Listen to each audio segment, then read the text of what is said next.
Hello. Hi. Well, firstly, thank you for all your patience in setting this up. Not And at then all. secondly, I'm really sorry if you have COVID. Oh no, that's fine. It's still not that severe now. I think at least preparing for this has given me some more energy than I would have had if I was just lying on the bed. So before we begin, I should also mention that I've been following your column in the Guardian for a long time, and All right. I've really benefited from it a lot. I've also followed up a lot of your book recommendations, almost on an yearly basis. So Wow. I mean, so Okay. you've got some book recommendations on 5books.com. So I read, every year I read at least 3 out of 5 books that you suggest. So Oh, I'm glad to hear that. Thank you. right, That's thank you. I'm flattered. Thank you. Right. I think I mean, just to name a few, I think you're the first one from where I heard about David Bentley Hart. Oh, yeah, The that one could book be the case. all Yeah. the one book all atheists should read, the one theology book, right? And Yes, yes. and last year I had the opportunity to interview Beverly Clark, whom you also recommended, by the way. Oh, yes, the book How to Be about a Failure. failure. Yes. Yeah, yeah. That was really good. And David Brooks' book Um, was really good. So I mean, there are a whole lot of books I got to know through your column and through your recommendations. Thank you. oh, that's cool. Well, thank you. It's nice to know that I'm not just like sending them out into the ether, you know. Right, So right. Of course. yeah. So let's start things off by a formal introduction of yourself. Okay. So Oliver Burkeman is the author of The Antidote, Happiness for People Who Can't Stand Positive Thinking. And for many years, he wrote a popular column on psychology for The Guardian entitled, "This Column Will Change Your Life." And as I mentioned, it has changed mine, or at least inspired me on many occasions. His work has also appeared in the New York Times, Wall Street Journal, Psychologies, and New Philosopher. He has a devoted following for his writing on productivity, mortality, the power of limits, and building a meaningful life in an age of bewilderment. I don't think that undersells it in any way, because Trying to think where that bio comes from. I think it's from the most recent book, isn't it? It's on the in this book, jacket. Yes, right? exactly. Yeah, Got yeah, it. Yeah, yeah. right.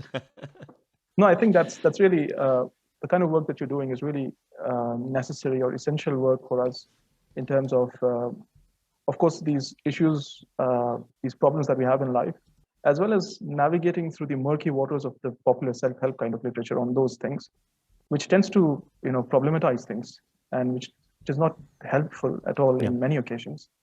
So, in that sense, your work is a good guide or a guidepost. Right. Right. Thank you. Yes, I mean, I Yeah. suppose it's I don't want to. One doesn't want to dismiss that whole sector because Of course. the things that it deals with are so important. And then yes, as you say, there's quite a lot of nonsense that needs wading through in order Right. to find those good bits. So I've enjoyed sort of being on that journey. Yeah, yeah. Yeah. No, I think from my own personal experience, self-help initially when I first encountered it, of course, has been more destructive than helpful in terms of Right, it made me unlearn a lot of things which I knew intuitively, a lot of right. intuitive wisdom and all that. So it's really important to deconstruct some of these problematic ideas. Yeah, that's interesting. Unlearning things that actually you could just have been. Right. They're probably twice as beneficial to you now that you've had to unlearn them and then relearn them, but all the same. Right. Yeah, Of course. yeah. Yeah. Right. Which is a good way of getting to Brian Tracy's book, Master Your Time, Master Your Life. Now, what's the problem with that, Oliver? Well, I feel a little bit bad singling him out, although Right. he can take it. He's like a superstar of time management and productivity world. So I try to only like make fun of people whose stature is so great that they don't care if someone like me is making fun of them. But that title of that book, Master Your Time, Master Your Life, it just struck me as perhaps inadvertently so it really epitomizes what I think can be a problem with how we interact with time, and that might in some ways be the fundamental flaw in and how we often relate to time, which is this idea that we can ever dominate it, master it, conquer it in a certain way. In a certain way, and this is part of what Brian Tracy means. I know. Of course, you can master your time. You can keep comprehensive lists of all the things that are on your plate. You can make an effort to plan your day. All these things, sure, absolutely. But I think what a lot of us are looking for, maybe unconsciously, is this sense of like total security with respect to time. This idea that like we might one day feel like anything that happens, we'll be able to cope. Any number of emails we get, we'll be able to handle them. Any challenges, we'll be able to, and we'll just be sort of like the air traffic controller, over life. And that, I think, is a very detrimental quest, because it isn't possible, and we sort of bend ourselves into all sorts of shapes and give ourselves all sorts of troubles trying to achieve that kind of domination over time. Yeah. So essentially, time or life isn't the kind of thing that you try to master, or that you can ultimately master. Right. I mean, obviously, once again, it does depend on what you mean by master. But Right. what I mean, and what I think people do feel like, they feel some version of, my life isn't in full working order yet, but with a bit more discipline and a few more months and the right system, I'm going to have everything in working order. Or they feel like, there are these 3 or 4 things that are most important to me to do with my life, and I know what they are, and I haven't got around to them yet, but just as soon as I can sort of get all this other stuff out of the way, then I'm going to get to this time.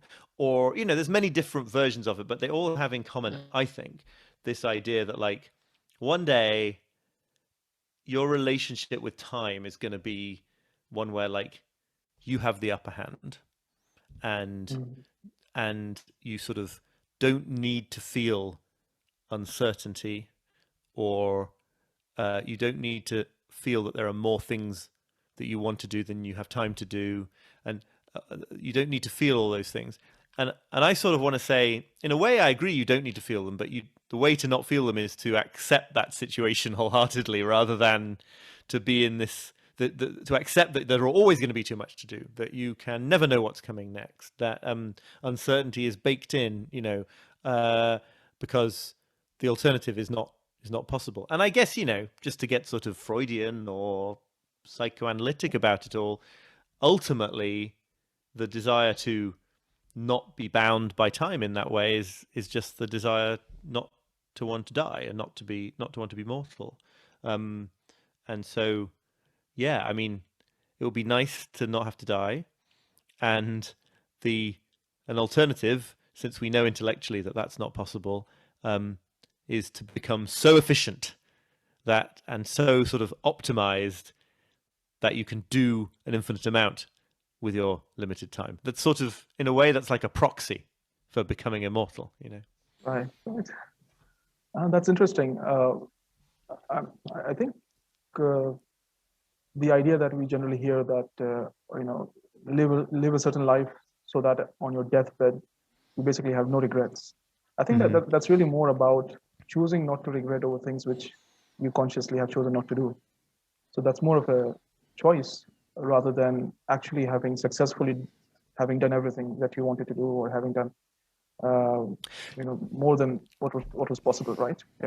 Yeah, that's a really good way of putting it. I haven't really quite thought about it in those terms, but yes, I mean, you can. I think it is possible to spend your life in a way that you will then regret spending it, like, as in you should have spent it differently. But almost more important than that is this idea that, like, the nature of being finite and having finite time, especially in the modern world, is such that you are definitely going to fail to do most of the things you could have done. You definitely aren't going to succeed in doing everything. So, right, if the aim is to get your deathbed and think there's nothing I wanted to do that I failed to do, then that's a recipe for distress and for regret, because you're setting it up to fail. If the goal is to be on your deathbed and think, regret the things I didn't do, but I sort of, or even that I did regret them. Like, there's nothing wrong with feeling regret. I know Dan Pink has a book coming out this year about the power of regret. I'm really interested to read that, because in a way, I think at least for a certain personality type, regret is sort of baked into life, right? And then, so I've always thought that the difference between people who regret and people who don't is not that they've made different choices, as I'm on the track of what you said here, but because they're different kinds of personality. And so in my case, I'm always fearing regret in the future.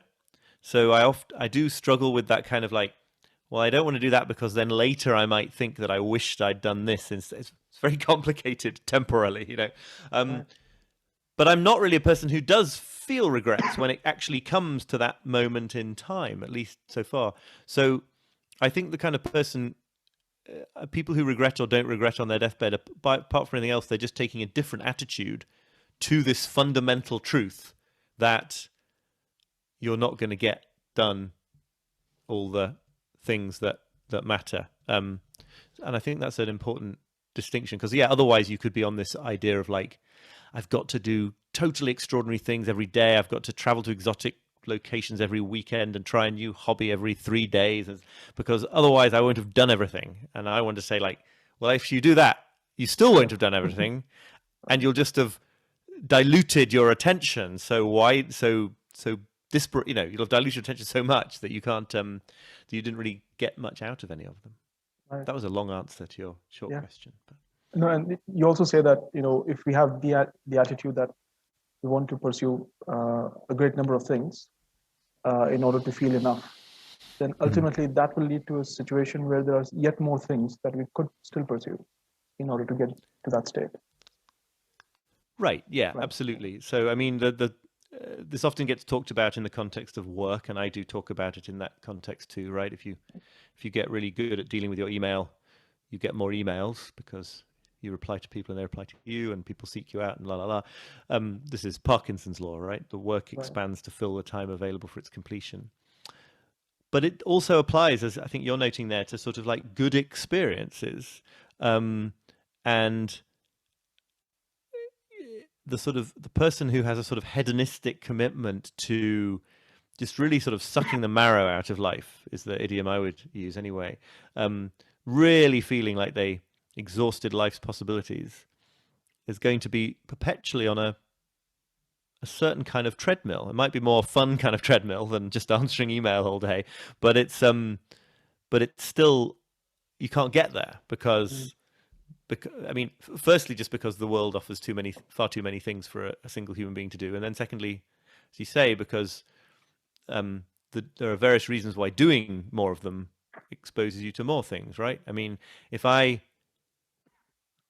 never get, I'm trying to think of a good example here, but like if I never get to travel to Africa, then it's all just a sort of a closed door to me. But if I travel once to Kenya and get a sense of the continent, and I fly over it and I meet people from nearby places, and I spend 3 days on a safari, but then I realize you could do that for a month. Suddenly there's like 25,000 more interesting things to be doing on that continent that didn't even occur to me when my ambitions were lower. Yeah. So there's a lot to really unpack over here. One thing which I'm recollecting is the psychoanalyst Adam Phillips says this about, he says that greed is essentially despair about pleasure. Greed is despair about pleasure. I suppose in one sense you can see that perhaps we're not, what is driving greed is a sort of unsatisfied or dissatisfaction with present pleasure that you're currently enjoying, and if you're in that state of mind, then you'll perpetually be in that state of mind and on that perpetual treadmill, and you won't reach a state where you are contented with what you have. Yeah, almost everything Adam Phillips writes are these kind of like thought bombs that I feel like you could interpret in so many different ways, and they're really sort of fertile or something. But yeah, I think that's one interpretation of that. The thing it makes me think about is it's a despair about, is despair about the sort of tragedy of the human situation with respect to desire, right? Which is that desire is unstoppable, and the capacity to sort of fulfill your desires is limited by your finitude and all sorts of limitations. So, you know, in a sense, a person who's greedy for experience, possibly the experience of eating lots of food, but that's just the sort of canonical example, right? You could be greedy for anything, greedy for money, but greedy for like experience, greedy for good things like friendships or whatever. It feels like that person is trying in a sort of very human and very understandable, but ultimately kind of pitiful way to throw their arms right around reality and right around the world and to sort of experience everything. And you can't. It's like there's something pathetic about that sight, because about that idea, because it's just like it's baked in that we won't get there. Anyway, yeah, it's fascinating. I love that line. And there's another really interesting tangent which comes up. Doing nothing is the most difficult thing in the world. Oscar Wilde says so. Mm-hmm. And right at the end, you have this do nothing meditation. Perhaps we can get to that further on. Because doing things without that kind of intention or purposiveness is perhaps a really essential skill to cultivate in our present times. And precisely the fact that we won't be getting anything or any tangible gain out of it is why we should be pursuing those kind of activities. Yeah. And it's really, spiritually very fertile to inhabit that space of mind from time to time, of doing nothing or not having, any telos or any direction for a certain period of time, I suppose. Yeah. And I mean, one thing that occurs to me about that is, you're absolutely right, and I call it doing nothing as well in the book, but it's only, as I also try to explain, like it's only doing nothing by a certain definition of course, what counts as something, right? So sometimes it helps people understand this a bit more, I think, if you can sort of unpack it this way and say, like sitting still in a room, like smelling the flowers on the table or idly thinking about what you did in the morning or drinking a cup of tea, like it's only doing nothing by the standards of these sort of instrumental standards that say that if you're not getting somewhere, improving at something, accumulating something for the future, then you're not doing anything, and it's only sort of a waste by those standards. So yeah, it's a very subversive. I think that sort of solves that paradox in a way of like nothing is harder to do than nothing, because really it's really hard to do because it isn't nothing. It's just it's a kind of something that every single cultural pressure and sort of psychologically conditioned pressure and maybe evolutionary pressure, every single pressure on us pushes in the other direction. So it's hard. Yeah.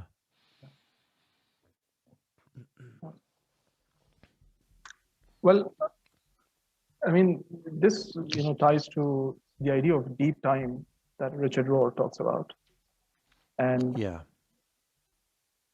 perhaps we should explore or talk about the difference between our modern clock time and this alternate kind of deep time, and what is the nature of time, Oliver?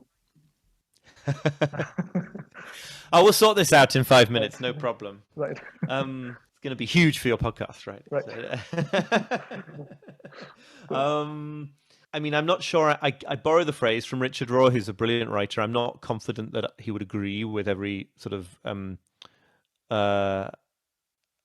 nuance that I put on it. But I think that the distinction that I'm trying to draw here, clock time, deep time, lots of different other ways of talking about it, is just to show, is just sort of highlight that fact that this way in which a lot of us approach time as second nature is it's not the only conceivable way of experiencing time, right? So this idea that time is um it's basically a sort of a subject object relationship, right? Where like there's you and there's time, and time sort of is moving along. It's like a yardstick or a conveyor belt. People tried for different metaphors, right? And there's you, and you have to sort of keep up with it.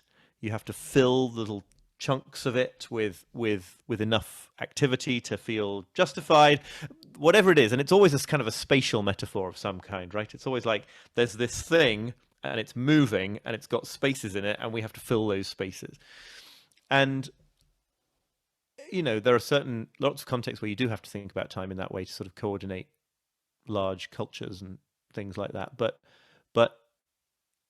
in some fundamental way, that's just not what time is in our experience when we look closely at it. I'm not talking about the physics of time here. I know nothing about that basically, but when you really pay attention to your first person experience, there isn't this this separate thing ticking along next to you. There's just a sequence of moments that you inhabit. So you don't have time. You don't like have, as the writer David Kane points out, I love the way he puts lots of these things. You don't have 3 days to complete this project by your deadline. There's no, that use of the word have has no equivalent in anything else. Like you have money, you have physical objects, but you don't have 3 days. You expect 3 days. You might have very good grounds to believe that you have 3 days, but equally, a grand piano might fall out of a tall apartment building onto your head the next moment you step into the street, right? So it's a sort of a New York kind of example, Right, but right. So the argument really is just that like we perpetually sort of drive ourselves a little bit insane by expecting something of time that it can't ever give, which is this sort of controllability, this idea that it's separate and we can save it, or we're going to get a certain amount of it to do something. And deep time, to come back to actually answering your question, I take to be just a label for the opposite, the experience that we have all had sometimes in certain kinds of spiritual settings, or in sort of certain kinds of natural landscapes, or being present in the company of a newborn baby, all sorts of things like this, where time does seem to stop. But it's only really the clock time that seems to have stopped, right? I mean, in a way, I think those moments are delivering us back to a more authentic relationship with time rather than taking us out of time. And I make the argument in the book that lots and lots of pre-industrial peoples would have experienced a lot more of their lives in this way than we do. I don't think I want to claim that it's possible or desirable for most people, including me today, to just exist in that state all the time. But it's really useful to remember when you're in a sort of a frenzy about your schedule, or how much time you've wasted, or some question like this that is predicated on industrial clock time. It's useful to remember that this is a construct to some extent, and you can sort of be free of it the moment you decide to be free of it in a way. There's a good comic example that you gave in the book. I don't recall exactly the context, but the example is of a person who's tending his boat or ship, and a capitalist comes to him and Oh yes, tells him, yes. can you recount that example? I think that's really poignant. I think you're talking about this. It's funny because some people have never heard the story, and some people think it's like the most cliched story in the world. So I'll tell it, Right. but somebody listening's probably heard it, right? I think the usual setup is that there's a New York, like a hard-charging New York businessman who's on vacation in Mexico. Is this the story you're talking about? Yeah. And he gets chatting to a Mexican fisherman, and he asks the Mexican fisherman what he does with his days, and the fisherman says, well, I fish for like 2 or 3 hours, and then I spend the rest of the day drinking wine in the sun and playing music with my friends. And the New York businessman is just appalled by this. It's such bad time management. He says, like, what you got to do is you got to work harder for a while, right? Build up a stock of capital, buy a fleet of fishing ships, pay other people to do the fishing for you, become like the president of an international fishing business, make a huge amount of money, retire early, and then like you can do what you want. And the guy says, then what do I do after I retire? And he says, well, then you can spend the day drinking wine in the sun and playing music with your friends. The joke, obviously, being that it's a long way around to where you already are, and that this kind of enjoyment of the moment is available to us already, and that there's something sort of empty about that sort of instrumental approach. Obviously, we all live instrumentally to some extent and have to and probably should, but it just shows that if you completely invest in that, you sort of miss the point about life totally. I think that's what I take from that. Anyway, there's a good personal parallel to this, which in my experience, it's a really weird kind of example, because this was something I read in childhood, and I told my uncle that if you just stop spending time in front of the mirror on a daily basis, at the end of your life, you would have this 1 year or a certain chunk of time extra for you.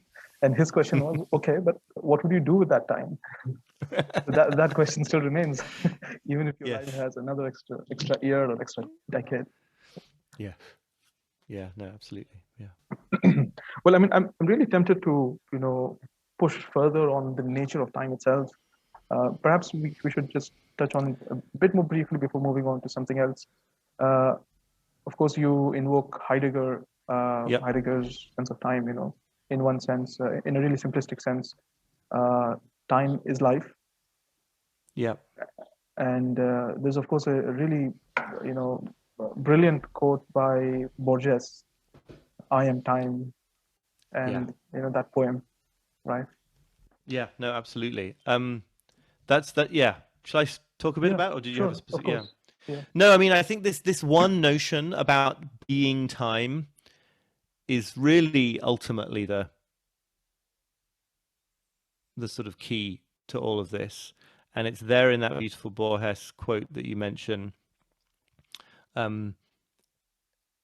It's my interpretation of Heidegger. I think on the one hand, I'm not a professional philosopher, academic philosopher. On the other hand, I think like in some ways anything goes when it comes to Heidegger, because interpreting his meaning is sufficiently difficult that my interpretation is as valid as anybody's. And I've also been really interested since the book was published to see the parallels with one of the founders of Zen Buddhism, Dogen, who had a concept that translates, I think, as being time. And in a way, I wish I could have relied on him more than Heidegger, because Heidegger was spectacularly politically problematic in ways that he wasn't. Literally a member of the Nazi Party. Yeah. So ideally, one wouldn't rely on him as a source in one's writing. Right. But it all comes. It seems to me to all come back to this same fundamental idea of like what is thrown up just in the instant that you contemplate the thought that you are time. Like, almost don't think about it too hard. Almost don't try to intellectualize it. But just what is jolted loose in the moment that you think like, oh, what if we are time? Because it really does, for me anyway, collapse that distinction between oneself and time, the adversarial relationship that causes all the stress. It makes you sort of see that you sort of just at any one moment you just are the totality of that moment, giving forward onto the next moment, and it's a very vulnerable place to be, because it's clear now that you lack this sense of sort of godlike control over time. But in a way, it's kind of deeply liberating as well, because it's so obvious that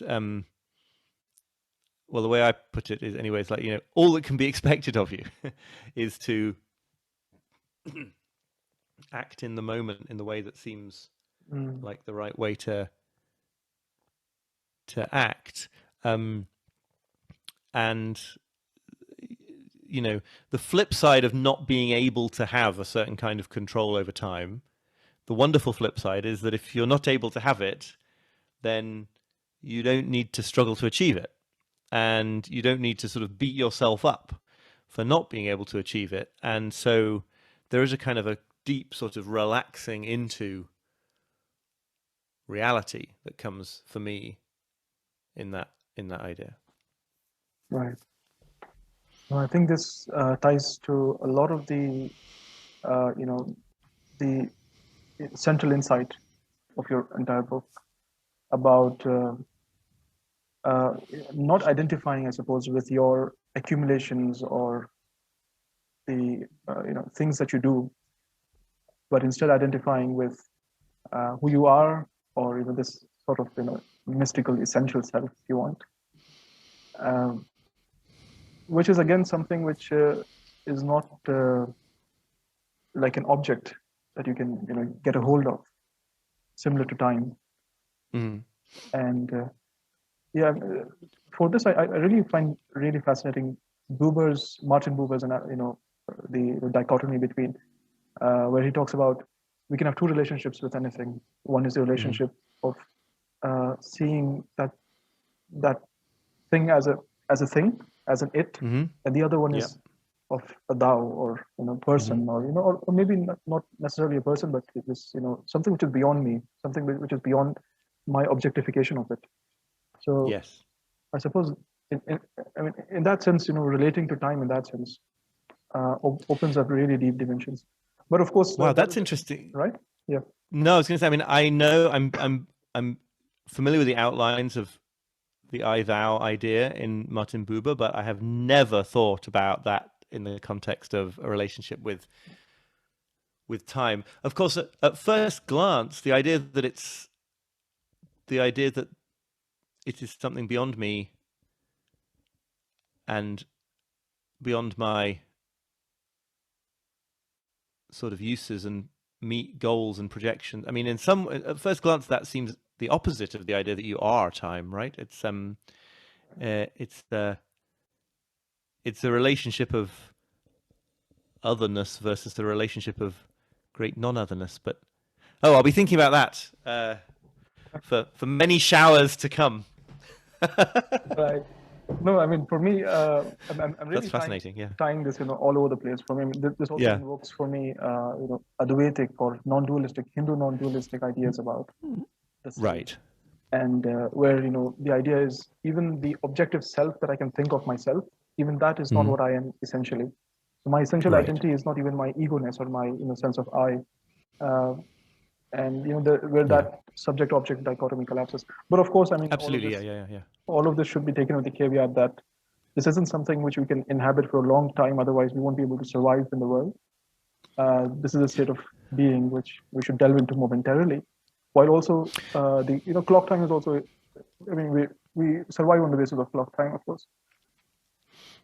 Yes, no, absolutely. I mean, that seems like one of those, you occasionally run into this in the context of this discussion and in discussions of like meditation and the pursuit of enlightenment and all these things. People seem to get concerned that like, what if you inhabited this worldview so completely that you didn't want to do anything? And that happens too, or that you couldn't function in the world. And that happens also with some of the ideas I explore in the book about like paying attention to our cosmic insignificance, which I think is a very useful correction to certain ways of thinking. And then people are like, well, but if you really took that on board, wouldn't you ultimately think that you were, and I always think that these fall into a category of problems that are like sort of, why don't we cross that bridge when we come to it problems, in the sense that, I doubt one could function, certainly in the ways that the modern world wants you to function, from a sort of permanent state of that non-dual sort of merging with reality, de-objectifying of it, But I'm aware of like nobody who's been. I don't think I've ever met anybody who's in danger of getting to that state. So for most of us, I think it's just a really useful counterweight Right. to all the other forces, basically. Yeah.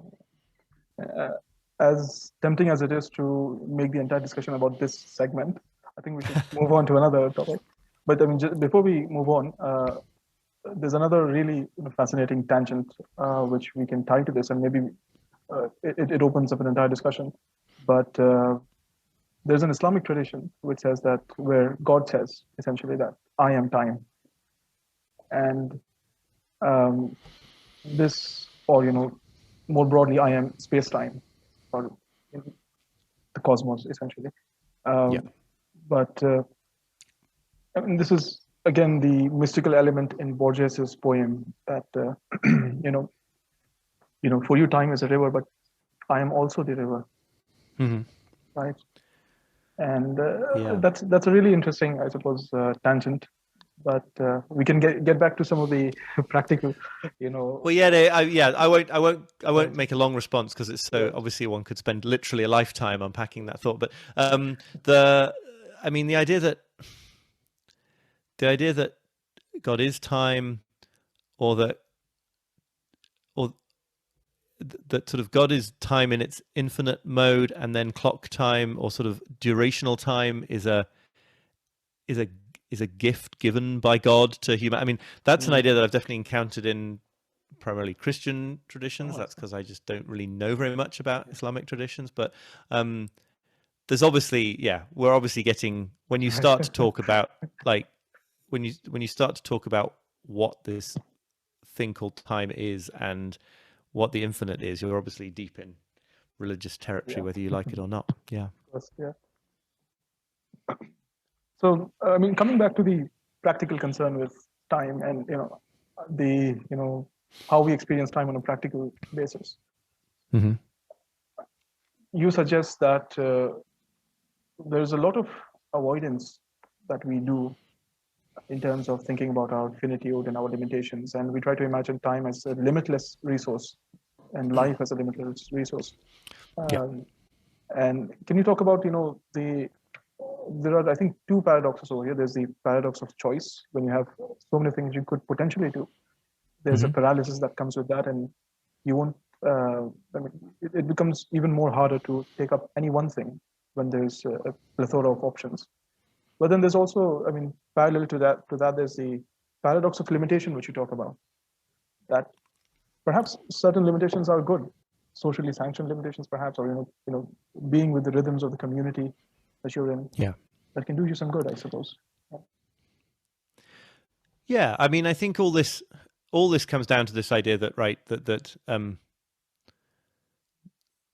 that we are, the human situation is to be capable of envisaging limitless goals and ambitions, or to feel limitless obligations, to have limitless desires. They exist in sort of infinite consciousness, but then to also be this very material, like, being with limited resources and above all limited time to do anything.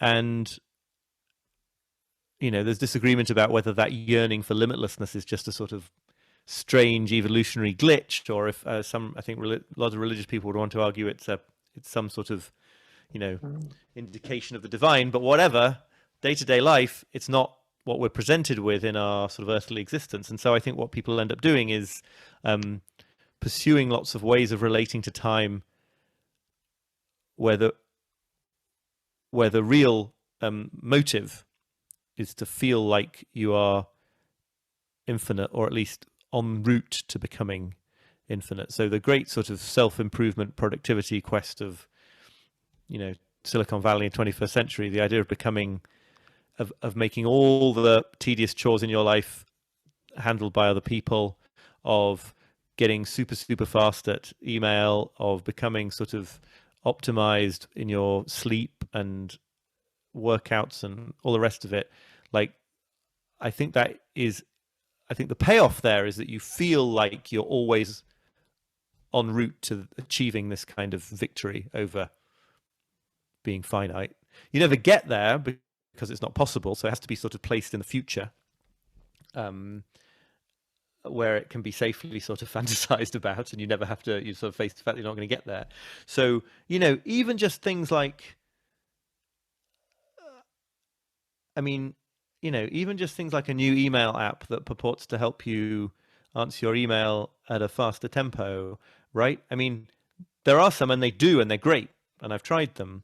But I think a big part of the allure of those things is this notion that if the tempo got fast enough, you could not have to feel the discomfort of being limited, of having to make tough choices with your time, of not being able to, and you know, it's an irony that's sort of baked into this, that in fact, if you increase the tempo at which you're answering email, of course you're just going to like feel like you're going, feel like that those times are spent doing more and more email. So it's Yeah, I mean, I think there's the image of Sisyphus's inbox. I mean, it's unpleasant to live in this way, but I think it's really important to see what the payoff is, right? It feels bad, but it's kind of it being overwhelmed, being too busy, feeling like we've got to really do a lot to get to the future point where we've got our lives working out. Like, we get something from this. It's more comfortable in a sense than confronting the truth of the matter, I think. Yeah, I mean, I don't know. I suppose on a deep level, we could see something, the kind of interplay, the Freudian interplay between eros and thanatos. You know, I mean, it seems that that drive is at the heart of what drives us on an everyday basis. And maybe if we didn't have that, we would. I mean, that would be a different problem. But of course, our audience might not have a problem with that. I mean, recognizing that aspect. I mean, as you mentioned, it's not a danger that people are getting into the the death drive, or where I mean, doing nothing is not that great a hazard as doing something. Right. And I mean, look, this book and everything I do, I think on some level is written for a certain kind of person, because it is written for me. It's the advice I need to hear. And I think there is a different kind of person who probably wouldn't be interested in this conversation or this kind of writing in the first place. But yeah, I mean, I think all good writing in the genre of self-improvement or advice or wisdom, and I hope that mine counts, is a corrective, right? It's like it's a little prod in the direction other than the one that you instinctively go most naturally. So like, I love it when people say about this book, like, I really enjoyed it, but I also found it very confronting. People use that word quite often. It's like they feel like slightly I was like punching them in the face or something, because it's like, yeah, in a way, good, because it's for people like me and you.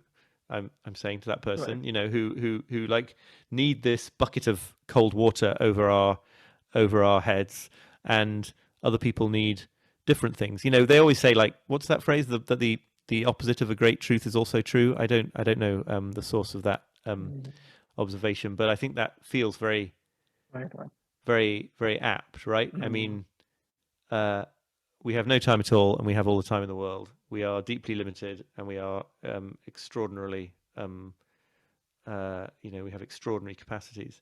I'm really just addressing people as neurotic and screwed up as me when it comes to like not accepting the terms and conditions of being a human being, I guess. Right. I think that's really crucial. I mean, mainly because we hear this all the time about embracing your finitude or embracing mortality, memento mori. But I suppose we all need, these kind of hard-hitting reminders in order to really internalize that fact. I mean, just remember death is a very abstract kind of, command. How do we actually Yeah. go about it? And I mean, how do Yeah, we, no, you're right. right? Yeah. Yeah, and I mean, I do have a chapter on memento mori in the antidote, but I always feel like I want to push back when people suggest that this most recent book, 4,000 Weeks, is about Mhm. confronting death or mortality. Because firstly, because it makes me feel hypocritical because I don't think I am particularly close to accepting my mortality compared to anybody else. But also, it's like, yeah, it's not about death and dying. There are great books on that topic, but it's not about Right. the end of life. It's about the one of the ramifications of the end of life. Well, one of the ramifications of the fact that there is an end of life, which is our finitude. But our finitude is experienced in every moment, right? So I really want to say, like, when you get distracted, to give one example, right? When you get distracted from the sort of important piece of work you're doing in order to hang around on social media, because actually you don't like feeling limited by the confrontation with the work. You want to feel unlimited and float off through cyberspace, because doing hard work really brings you up against the limits of your time and your talents and your control. Like the I think the antidote to that, the solution to that, is to face your limitation and to feel that discomfort, not particularly to like start thinking about tombstones or like the hour of your death or what people will say at your funeral. It's not like, oh, you're going to die, so you better really buckle down to it. It's more like the fact that we die creates this fact of finitude. That means that things are at stake in every moment, because the moment doesn't come again, because you can't live multiple lives. And that's why uh, and that's why that's why it feels uncomfortable to do that work. But this is good news in my book, because actually the discomfort that we're talking about here is pretty minor. Like you can do a lot to combat your urge towards distraction by being willing to feel a very mild level of discomfort that comes with doing important, difficult things in life. Whereas, the demand that you accept your mortality is so large as to be possibly beyond everybody. The demand that you feel a little bit of the discomfort of existing as a finite human, that's very doable. Right. Yeah. I think what your book is inhabiting is a space which could be between life and death, or to use Heidegger's term, being towards death. Right. Right. Think Yeah. No. Yeah. Yeah. That yes, I think that's a good way of putting it. Right. I mean, I don't know I really still don't know what he means by the word toward in that phrase, but it's an orientation. I think I like the word orientation because it combines a sort of the idea of an intellectual insight with the idea of a behavioral situation in which you find yourself, that sort of has in the back of its mind or something, the fact of death. Yeah. Right. Speaking of books which I followed up from your recommendation, of course, there was Martin Haglund's This Life. Oh, yeah. And of course, I think that this is another really important idea in the book, which you mentioned, that the idea that this is it, this is what we have, and this is not a dress rehearsal. We're not doing this so that in the future we will actually be living, or we will actually be living our life, or enjoying our life, or doing what we really want. But waiting for that future, of course, your life is passing. Your 4,000 weeks are, running, and I think that's a really important point, which again I suppose ties back to the idea of accepting that we are mortal beings, time management for mortals. So the idea that this life is what we have, and we have to do what we can with it, right? Yeah, and I mean, honestly, I suffer from this as much as anybody, but like so much of our day-to-day existence, I feel like we make it bearable somehow, or we make it less uncomfortable, put it that way, with by telling ourselves or by believing in some subliminal fashion that it's preparation for the real time. And yeah, I think there's a great line from John Tarrant, the American Buddhist teacher, who says like the whole of human suffering comes down to the thought like this isn't it, and the whole possibility for liberation and freedom in life is in the question like what if this is it. And you can sort of talk about that and think about that for hours, but I think that really it's really powerful to catch a glimpse of how you have been unconsciously treating life as a dress rehearsal. Yeah. And I think I still do it to some extent. Right. And it's probably easier to do when you're younger and gets harder as you get older, but it's very powerful. Yeah. I mean, right at the beginning, you have this quote by Joko Beck that what makes it unbearable is your mistaken belief that it can be cured. Yes. Right. I mean, yeah. I mean, I think that sort of gets to something very fundamental here, doesn't it? It's like this is all about treating life as a problem to be solved, and then being very stressed about the fact that you don't seem to be able to solve it. And if you instead understand see how that doesn't make any sense, that we have ceaseless problems in life, but that life itself isn't something that needs to be solved. It just is. Then, yeah, I think that accounts for an awful lot of the suffering that we experience. Yeah.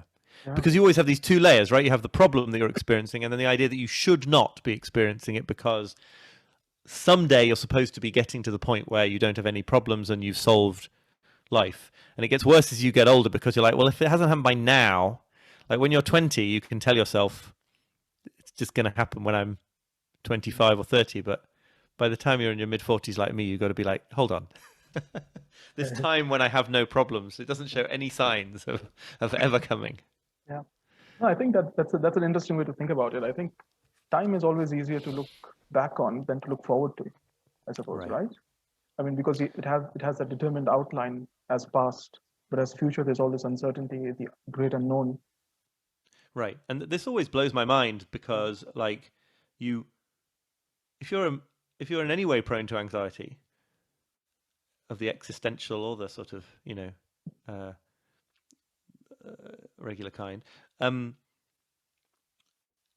you often find yourself in this situation where like the future seems unknowable and it seems very high stakes. It seems terrible, like absolute everything could go wrong.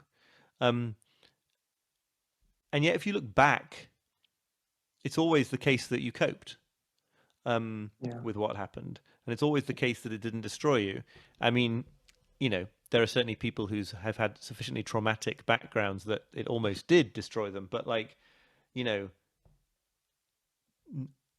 none of the things that I thought might lead to the apocalypse in my life have yet done so by definition. So it's like, it's important to remember that. Otherwise, right, you sort of experience a lot of needless worry. Yeah. Oh. I mean, there's this interesting phenomenon in Japanese society. Perhaps you might have heard of it, hikikomori, which is a kind is this the the shut-ins? Yeah. Yeah. Is this what? Exactly. Yeah. Right. It's like Say more. Right.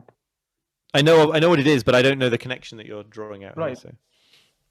So, I mean, yeah, that's the case where apparently in Japanese society, there are this entire group of 30-year-olds reaching that age and are experiencing this acute social withdrawal where they don't want to take up they don't want to enter the next stage, as it were, of life, or take up social responsibilities, or embrace one life path, because it means that you'll have to abandon multiple life paths, and that kind of paralysis of choice. Right. Oh, so it's the provisional life idea from Marie-Louise von France that I write about in the book. That's fascinating. Yes, that makes sense. I hadn't thought about that in that context. So I wonder if,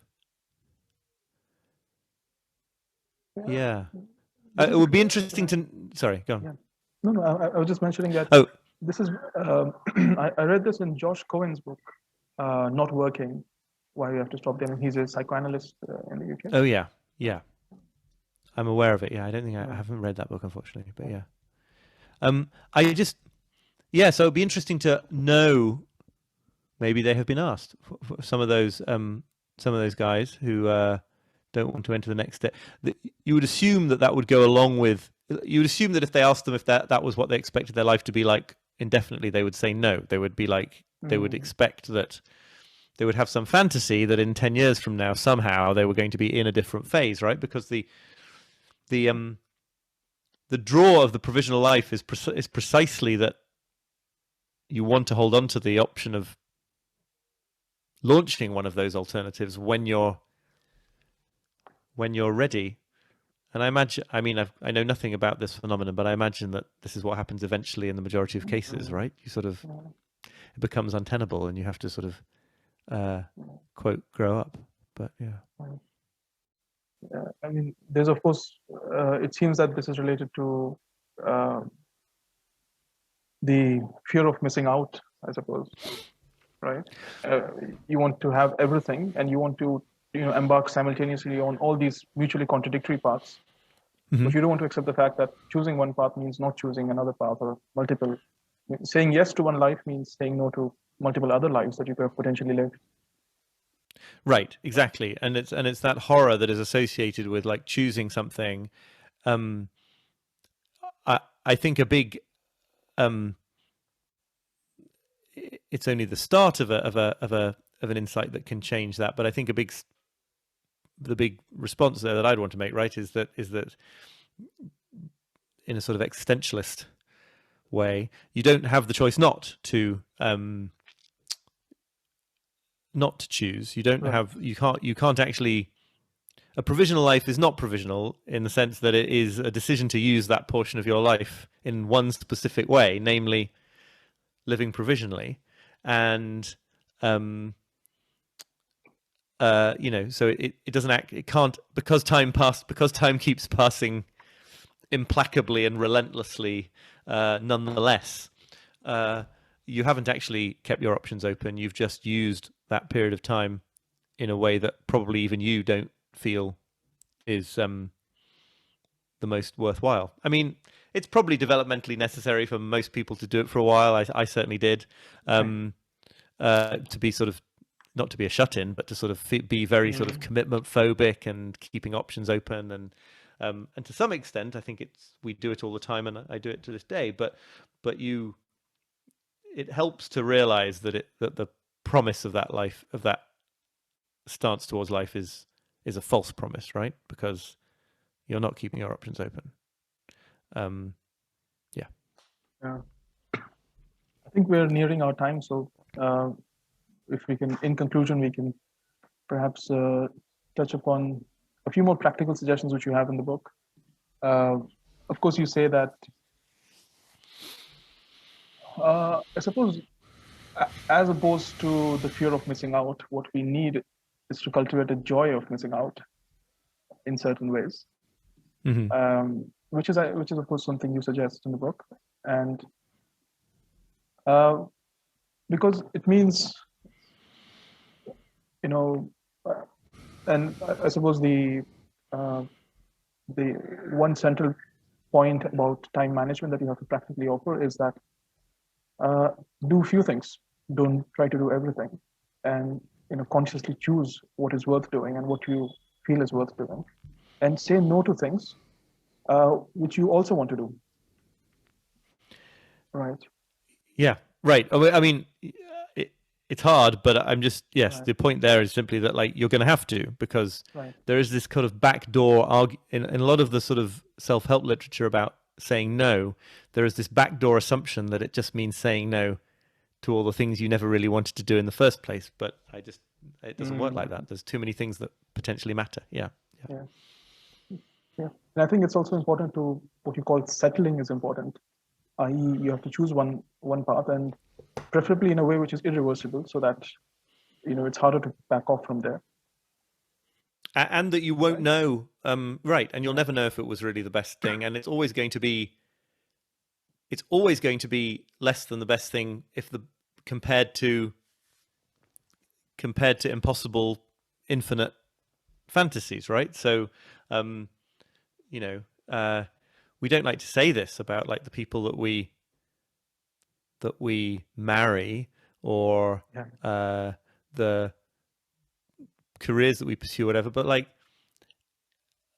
of course it's possible to imagine something better if what you're imagining is something that couldn't exist in the world of finite reality. So it's always going to be settling by that kind of criterion. Yeah. No, I think there's an obvious sense in which the future is never going to meet our fantasies of the future. Our fantasies are also always going to be larger than the reality. Mm-hmm. If we can end on one final point, Oliver. Yes. There's a point in the book where you talk about Jiddu Krishnamurti, and there's a place. I mean, he says at one point, "I don't mind what happens," and that seems like an essential way of managing our time, I suppose. This also ties back for me to Krishnamurti's namesake, Krishna himself, of the Bhagavad Gita, who says that to the effect that you should always work, but with no attachment for the fruits of your labor, or the fruits of your action. Right? So, I mean, in the sense that all we can do is, in terms of navigating an unknown future, all we can do is we can try certain things from our end, try to be a bit systematic about it as well, if possible. But ultimately know that a plan is not a lasso. I mean, it is not something which will control the future, or the future is under no obligation to you. Right. Yeah. And I think I think Jiddu Krishnamurti was an imperfect human practitioner of this idea in his life, but I think that that idea of not minding what happens, that, for me, that has a lovely nuance, because it isn't not caring, and it isn't sort of rendering yourself totally passive and free of preferences or desires. It's just that it makes contact with the world somehow. It's like, you can still want things to happen. You can still fight for things to happen as opposed to other things, but to not mind what does happen. I only aspire to it, but it seems to me like a beautiful kind of aspiration, because it then says, like, okay, I do all that I think I must and can and should, and then we see, we see what happens. Yeah, it's you have to yes, right. You have to. I mean, detaching from the fruits of actions is easier said than done, but it's it's clearly an undue it's clearly an unwarranted attempt at control, to think that you get to do what you do and also know what that does, and also control what that does in the world, if that makes sense. Yeah. I mean, there's also another really profound statement which you make, that instead of looking at time as something to use, allow yourself to be used by time, and that element of surrendering to it. Right. Yeah. These are all, I think, just different ways of getting at the same notion of like sort of retracting the claws with which we're constantly trying to kind of make reality conform to our desires for it, which is not to say you can't have desires for it. Right. Just one final tangent. This reminds me again of another Islamic tradition where Abu Bakr, a companion of the Prophet, says that someone asks him, how do you know that God exists?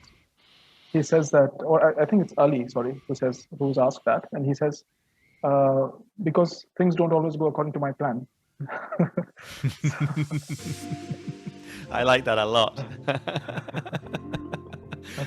I've heard similar sentiments in many different traditions, but yeah, I haven't heard that